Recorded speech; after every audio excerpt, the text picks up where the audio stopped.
शांति। आज की तारीख है 21/9/14 और आज रविवार है। तो हम अपने प्राणेश्वर प्राण प्यारे अव्यक्त मूर्तधारी अव्यक्त बाप दादा की ज्ञान मुरली की रिवाइज कोर्स की मुरली सुनेंगे। तो रिवाइज कोर्स की मुरली की तारीख है 19/12/78 और आज की इस ज्ञान मुरली का शीर्षक है रियलिटी ही सबसे बड़ी रॉयल्टी है। अर्थात जो सच्चाई है वही सबसे बड़ा उच्च संस्कार है। रियलिटी माना सच्चाई। सच्चाई किन किन बातों में? तो मन से सोचें भी शुभ और सच सोचें, बुद्धि भी शुद्ध निर्णय दे, स्वभाव और संस्कार भी सच्चे हो, अर्थात सद्वृत्ति, सद्विवेक, सद स्वभाव, मीठा स्वभाव और संस्कारों में भी श्रेष्ठ शुद्ध कर्म करने का संस्कार, अर्थात दिव्य गुण हो जिनसे सर्व को सुख और शांति की प्राप्ति हो। तो ये शुद्धता के, पवित्रता के, सच्चाई के संस्कार ही सबसे रॉयल्टी है। तो बाप दादा कहते हैं,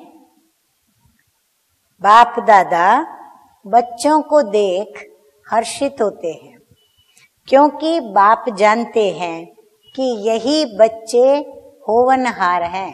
किसके?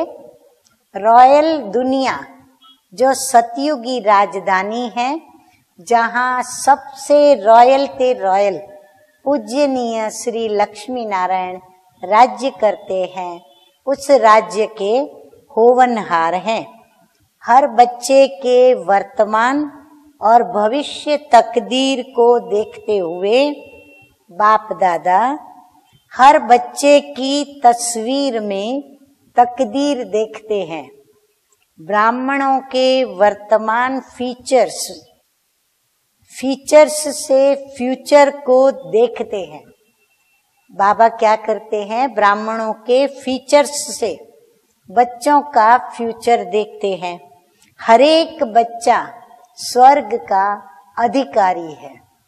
बच्चों के अधिकार को देख बाप दादा को भी ईश्वरीय फकूर है कि सारे विश्व में ऐसे तकदीरवान बच्चे किसी के भी हो नहीं सकते, सिवाय एक शिव बाबा के, क्योंकि शिव बाबा ही इतना ऊंच तकदीरवान बच्चे बना सकते हैं। ऐसा फकूर बच्चों को भी रहता है कि हमारे जैसी तकदीर किसी की भी हो नहीं सकती। बाप दादा आज विशेष रूप से हरेक बच्चों में एक विशेषता देख रहे हैं कि हरेक में रियलिटी की रॉयल्टी कहाँ तक आई है। रियलिटी ही रॉयल्टी है। इससे बड़ी रॉयल्टी और कोई भी नहीं है। रॉयल्टी किन बातों की व रियलिटी किस बात की? तो पहले अपने स्वरूप की रियलिटी कि हम असल में हैं कौन। असली में रियलिटी होती है, नकली में रियलिटी नहीं होती।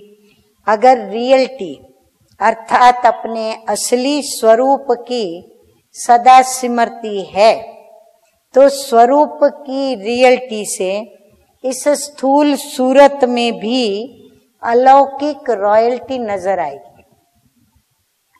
यदि मुझे अपने असली आत्म स्वरूप की स्मृति है तो बाबा कहते हैं उस स्मृति से हमारी सूरत जो है वो अलौकिक दिखाई पड़ेगी।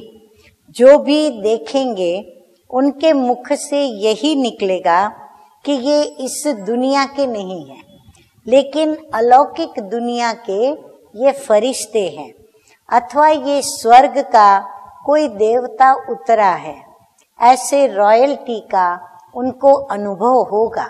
अच्छा, ऐसे सदा रॉयल्टी में रहने वाले, सदा सर्व प्राप्ति के अनुभूति स्वरूप, हर कर्म चरित्र अर्थात श्रेष्ठ कर्म करने वाले, एक सेकंड में चारों धाम का अनुभव करने वाले, ऐसे श्रेष्ठ तकदीरवान बच्चों को बाप दादा का याद प्यार और नमस्ते।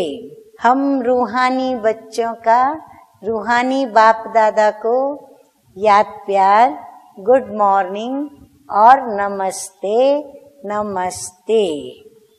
अच्छा, बाबा कहते हैं ऐसे सदा रॉयल्टी में रहने वाले, सदा सर्व के प्राप्ति स्वरूप बच्चों को बाप दादा के द्वारा एक वरदान प्राप्त होता है, और वो वरदान है मन मना भव, जो हमारा महामंत्र भी है।